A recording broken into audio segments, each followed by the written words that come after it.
Give me your take right now in terms of where we are and what the likelihood you think is of real progress being made, that even if it's not a deal, might be enough to forestall those tariffs going into effect on March 2nd. I think short term we do have some kind of deal, whether it's a postponement or an actual deal. That won't happen now. It will happen very close to the deadline, not at the deadline, but just before.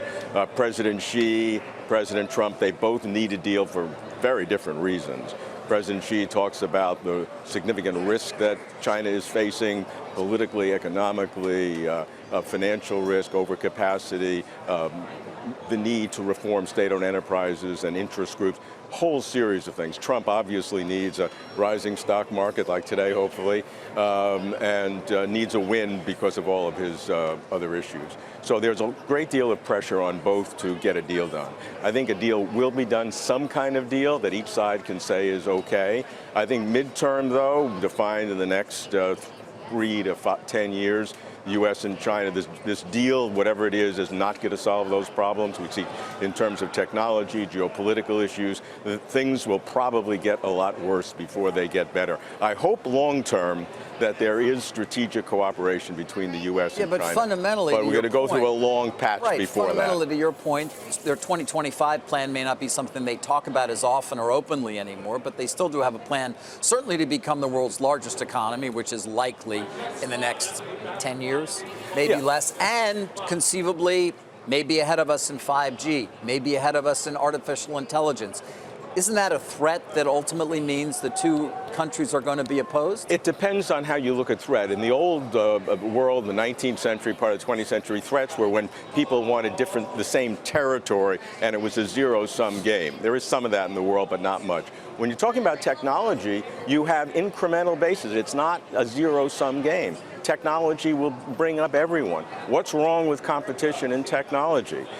China 2025 has been misinterpreted in many ways as China trying to dominate the world. China's trying to build its own economy. It's trying to give the standard of living increases to its people. Xi Jinping has said a remarkable statement. He says he spends more time on anti-poverty work, on poverty alleviation, a targeted poverty alleviation program, than on anything else, whether it's the military or economics. It's a remarkable statement. So it's not like there's this entity trying to take over the world. They're trying to build a standard of living for their own people. They're also trying to protect their political system. We can disagree with that, but they are trying to protect it. So a lot of the moves that are making are designed to maintain the stability of the country through enabling the political system to survive the various kinds of external threats that they see, which may be legitimate in terms of what they do in their own economy. They think that's absolutely necessary, that stability, to elevate the standard of living of their people, to eliminate all extreme poverty, to give people health care and Social Security and education, all the things that they want. We have, I think, pictures from this morning of Ambassador Lighthizer, the U.S. trade representative who's leading these negotiations, kicking off the meetings, welcoming. The press was allowed in for those initial remarks. What is your sense on how far the two sides are apart on structural issues like intellectual property and the enforcement monitoring? That seems to be the tricky stuff. Yeah, if we look at the whole picture, trade deficits started the conversation, but nobody really talks about that seriously. That'll be made up through purchases, but that frankly doesn't benefit the U.S. very much at all. For them to buy products, it's helpful in some ways, but no long-term benefit. There are really 5 big issues: opening of Chinese markets, intellectual property theft that has been going on in the past, cyber espionage and cyber theft, forced technology transfer and joint ventures, and the government subsidies of new technologies. Those are the real issues. Now, on some of these, China has made real progress and needs to be given credit for that. Some they haven't and need to be held to account for it. They've made progress in intellectual property protection. I have visited the Shanghai Intellectual Property Court. There's some very tough judges. I've met a woman who was a lawyer who was trained at Yale, and she had some very big cases that had been awarded to foreign companies, and they have that mandate. China knows that if it doesn't protect its intellectual property, number one, its own companies are going to suffer, and number two, it's never going to take a significant role in the world of business. China wants Shanghai to be a world center of business, like London and New York, and maybe even the first among equals. And for that to happen, however many years in the future, they must protect intellectual property. So there is great pressure. It's difficult for them to do because of the nature of society.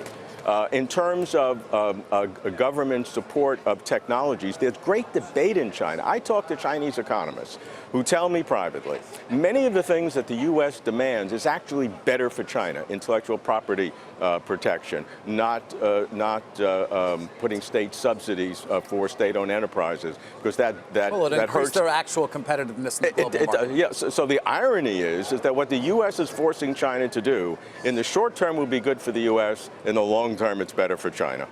In the long term, Robert, very quickly, are we going to do more damage to this relationship, or will it lead to a better relationship with China as a result of this trade fight and potential I think deal? there's a narrow window to make it better, and that's just what I said, because the Chinese economists who want the best for China realize that much of what America is demanding now is good for China in the long run.